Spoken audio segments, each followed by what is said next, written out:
तो दिल्ली में नीति आयोग की बैठक बुलाई गई। इस बैठक में विकसित भारत 2047 के रोड मैप पर विस्तृत रूप से चर्चा की गई। पीएम मोदी की अध्यक्षता में इस बैठक में देश के तमाम राज्यों के मुख्यमंत्री उपस्थित हुए और कई सारे मुद्दों पर इस दौरान चर्चा की गई। कई सारे मुद्दों पर फैसले किए गए कि आगे कैसे देश के विकास में क्या नीतियां बननी चाहिए और क्या नहीं। लेकिन इस बैठक की घोषणा होते ही सबसे ज्यादा चर्चा अगर किसी बात की हुई तो वो नीतीश कुमार को लेकर शुरू हुई, क्योंकि नीतीश कुमार को लेकर लगातार ये खबरें आ रही हैं कि वो बीजेपी से नाराज हैं और अभी तक नीति आयोग की पिछली 3 बैठकों में वो शामिल नहीं हुए, जिसके बाद से ये सवाल उठ रहे थे कि क्या इस बार की इस बैठक में नीतीश कुमार शामिल होंगे, क्या उनकी जो बीजेपी से नाराजगी है वो दूर हो जाएगी या इस बैठक में भी वो आड़े आ जाएगी। और इन सब पर से पर्दा तब उठा जब वाकई में बैठक में नीतीश कुमार नहीं पहुंचे। उनकी इस गैर मौजूदगी ने कई तरह के सवाल खड़े कर दिए, तो कुछ दावों को कहीं ना कहीं पुख्ता कर दिया। विपक्ष जो दावे कर रहा था बीजेपी से जेडीयू की दूरियों की, उन दावों को भी कहीं ना कहीं पुख्ता कर दिया। तो इन सब पर हम विस्तार से चर्चा करेंगे और इसके लिए हमारे साथ मौजूद है अंशिता जी। नमस्कार, स्वागत है आपका। और तो अंशिता जी, मैं आपसे जानना चाहूंगी कि नीतीश कुमार इस बैठक में नहीं पहुंचे हैं और ये क्या संकेत देता है, आखिर क्या वो वजह थी कि कल उन्होंने खुद ये कहा कि वो इस बैठक में शामिल होंगे। पहले वो शामिल होने के लिए हामी भरते हैं और उसके बाद फिर वो अचानक से बैठक में नहीं पहुंचते हैं। तो क्या पहले बीजेपी की तरफ से कुछ डील दी गई उन्हें कि हाँ हम आपकी इस बात को मानेंगे, या फिर अगर आप बैठक में शामिल होते हैं तो बीजेपी जेडीयू के बीच जो भी समन्वय बैठा हो, और क्या एंड मोमेंट पर ऐसा कुछ समन्वय नहीं बैठ पाया? आखिर क्या वजह रही होगी कि नीतीश कुमार इस बैठक में शामिल नहीं हुए? आपको क्या लगता है? जी बिल्कुल आराधना, जैसे कि लगातार इस बात पर संशय बना हुआ था कि जब पिछली 3 बैठकों में उन्होंने नीति आयोग की बैठक से उन्होंने दूरी बनाई थी, जबकि वो सरकार के सहयोगी उस दौरान भी थे। एक बार उसमें सहयोगी थे और 3 बार जब बैठकें हुई उसमें सहयोगी होने के बावजूद वो नहीं आए थे, और जब वो महागठबंधन के साथ थे तब भी नहीं आए थे।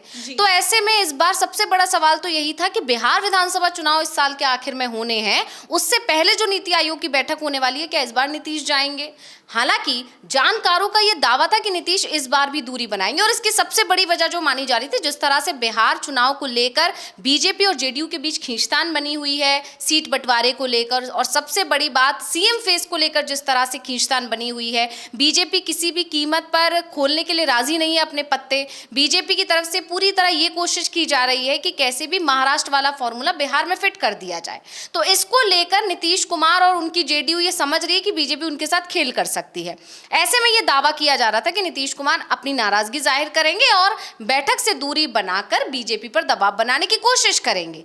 लेकिन यहां पर जानकारों के जो दावे थे उनको पूरी तरह से नीतीश कुमार ने खारिज कर दिया था। नीतीश कुमार की तरफ से यह बताया गया, उनकी पार्टी की तरफ से बताया गया कि वो नीति आयोग की बैठक में जा रहे हैं। हालांकि इस दावे ने, मतलब जो ये बयान आया नीतीश कुमार की तरफ से, उस पर सभी को फिर एक कह सकते हैं आश्चर्यचकित था, क्योंकि ये माना जा रहा था वो नहीं जाएंगे, और उन्होंने आगे आकर जब सारे दावों को खारिज किया तो इसके बाद से तमाम तरह की चर्चाएं भी होने लगी। आरजेडी ने तंज भी कसा, इसके अलावा दूसरे जो विपक्षी नेता हैं उनकी तरफ से तंज भी कसा गया, और सबकी सबसे बड़ी वजह जो बताई गई वो बिहार विधानसभा चुनाव ही बताई गई। ये बताया गया कि कहीं ना कहीं बिहार विधानसभा चुनाव होने हैं, ऐसे में नीतीश कुमार के लिए हाजिरी लगाना बहुत ज्यादा जरूरी हो गया है। आरजेडी सांसद का, आरजेडी नेताओं के इस तरह के बयान आए। ऐसे में यहाँ पर जब नीतीश कुमार के आने का पूरी तरह फाइनलाइज था, तो इसको लेकर ये माना गया कि कहीं ना कहीं सीट बंटवारे को लेकर, या हो सकता है कि किसी तरह का कोई बड़ा पैकेज देने के लिए उनको कहा गया हो कि आप इस बैठक में आइए, और फिर उसके बाद बिहार को लेकर कोई बड़ा पैकेज नीतीश कुमार को चाहिए होगा, क्योंकि बिहार विधानसभा चुनाव है तो उसमें उन्हें अपनी जनता को लुभाना भी है कि हमने केंद्र से ये फायदा या ये योजना आपके लिए ली है और इतना आर्थिक पैकेज लिया है। बहुत सारी चीजें जिसका हो सकता है कोई वादा कर दिया हो केंद्र सरकार ने, उसके आधार पर नीतीश कुमार आ रहे हों, या फिर ये भी हो सकता है कि सीएम फेस को लेकर चर्चा होने वाली हो। सारी चीजें जो नीतीश कुमार की कुछ शर्तें रखी गई हैं, उन शर्तों को शायद मान लिया गया हो, इसलिए नीतीश कुमार इस बैठक में शामिल होने वाले हैं। लेकिन चौंकाने वाली बात तब हुई जब जिस दिन बैठक होती है उस दिन ये खबर आती है कि नीतीश कुमार फिर बैठक में शामिल नहीं हुए हैं। तो ये अपने आप में बड़ा सवाल खड़ा हो गया उसके बाद से कि आखिर नीतीश कुमार ने बैठक से दूरी क्यों बना ली। पहले हाँ कहना, फिर नहीं आना, तो ये बताता है कि कहीं ना कहीं बीजेपी और नीतीश कुमार के बीच जो टकराव है, जो खींचतान है, जो पेच फंस रहे हैं, उस पर किसी भी तरह से अभी मामला सही होता नहीं दिखाई दे रहा है। खासकर अभी ये भी माना जा रहा है, अब हालांकि बड़ी बात ये है कि अब कल आराधना एनडीए की बैठक बुलाई गई है, अब उसमें नीतीश कुमार के शामिल होने की बात है। चर्चाएं चल रही हैं कि वो दिल्ली भी पहुंच चुके हैं और ये फिक्स माना जा रहा है कि वो एनडीए की बैठक में शामिल होंगे। अब इससे ये साफ हो जाता है आराधना कि कहीं ना कहीं पेच सीएम फेस को लेकर ही है और नीतीश कुमार अब कोई और बात करना ही नहीं चाहते, बीजेपी के किसी और लालच में फंसना ही नहीं चाहते, उनके किसी भी झूठे वादों में, जुमलेबाजी में नहीं फंसना चाहते। वो सीधा बात करना चाहते हैं सीएम फेस को लेकर और सीट बंटवारे को लेकर, क्योंकि जेडीयू ये समझ रही है कि बीजेपी उनके साथ कोई ना कोई खेला कर सकती है।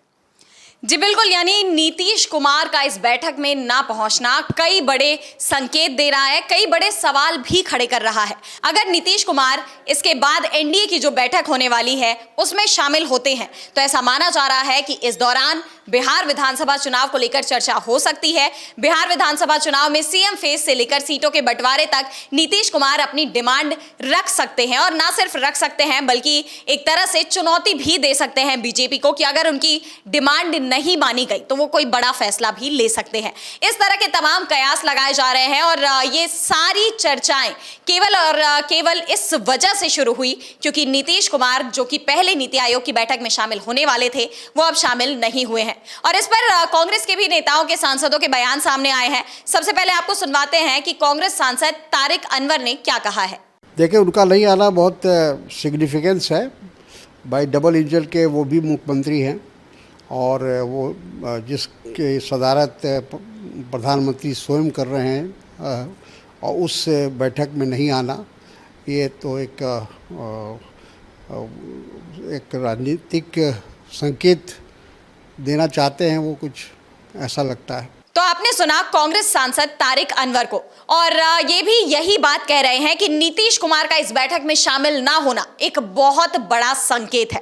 आपको बता दें कि बिहार में जल्दी ही विधानसभा चुनाव होने वाले हैं और इसे लेकर लगातार बीजेपी से नीतीश कुमार की नाराजगी की खबरें सामने आ रही हैं, खास तौर पर सीएम फेस को लेकर। जैसा कि आपने अंशिता जी अभी बताया कि महाराष्ट्र का फॉर्मूला जो बीजेपी बिहार में भी लागू कर सकती है, इस बात का डर नीतीश कुमार के अंदर साफ दिखाई दे रहा है और इसीलिए इससे पहले भी वो दिल्ली आ चुके हैं, लेकिन उन्होंने तब भी गृह मंत्री अमित शाह हो या पीएम मोदी हो, इनसे मुलाकात करने से दूरी बनाई अपने पिछले दिल्ली दौरों में भी। और इस बार भी अगर वो नीति आयोग की बैठक में शामिल नहीं हुए और एनडीए की बैठक में शामिल होते हैं तो आपको क्या लगता है कि बिहार विधानसभा चुनाव को लेकर क्या ये बीजेपी के लिए बड़ा झटका साबित हो सकता है, या फिर इस चुनाव को लेकर एनडीए की क्या आगे की रणनीति हो सकती है? जी बिल्कुल, बड़ी बात यह है आराधना कि नीति आयोग की बैठक के लिए वो आए तो थे, दिल्ली आए थे, और दोनों खबर जो आ रही है वो ये है कि दोनों उप मुख्यमंत्री आए थे। तो जब नीति आयोग की बैठक हुई तो उसमें उप मुख्यमंत्रियों को भेज दिया गया, यानी उप मुख्यमंत्री हैं बीजेपी कोटे के और मुख्यमंत्री जो कि जेडीयू कोटे के हैं वो नहीं पहुंचे। और बड़ी बात यहां पर यह भी है कि नीतीश कुमार जब दिल्ली आए तो पत्रकारों ने उनसे सवाल किया और पत्रकारों से सवाल में उन्होंने साफ साफ कह दिया कि वो एनडीए की बैठक जो 25 तारीख को होने वाली है वो उसमें शामिल होने के लिए दिल्ली आए हैं। यानी उन्होंने दिल्ली में कदम रखते ही उन सारी अटकलों को, उन सभी दावों को खारिज कर दिया था जिसमें यह कहा जा रहा था कि नीतीश कुमार नीति आयोग की बैठक में शामिल होंगे। यानी नीतीश कुमार ने यह बता दिया कि अगर आप अभी भी हमारी बात नहीं मानेंगे तो हम अपने जो वादे हैं या अपने जो बयान है उनसे पलट भी सकते हैं। इससे यह साफ संकेत जा रहा है बीजेपी के लिए कि हम जो कह रहे हैं जरूरी नहीं है वही होगा, क्योंकि अगर आप हमारी बात नहीं मानेंगे तो यानी एक तरह से साफ साफ संकेत है। और बिहार विधानसभा चुनाव के लिए ये बीजेपी को एक बड़ा संकेत, एक बड़ा मैसेज नीति आयोग की बैठक में ना पहुंचकर दिल्ली में होते हुए भी नीतीश कुमार ने पहुंचा दिया है बीजेपी के लिए। यानी देखा जाए तो नीतीश कुमार पूरी तरह से बीजेपी पर दबाव बनाने में जुट गए हैं।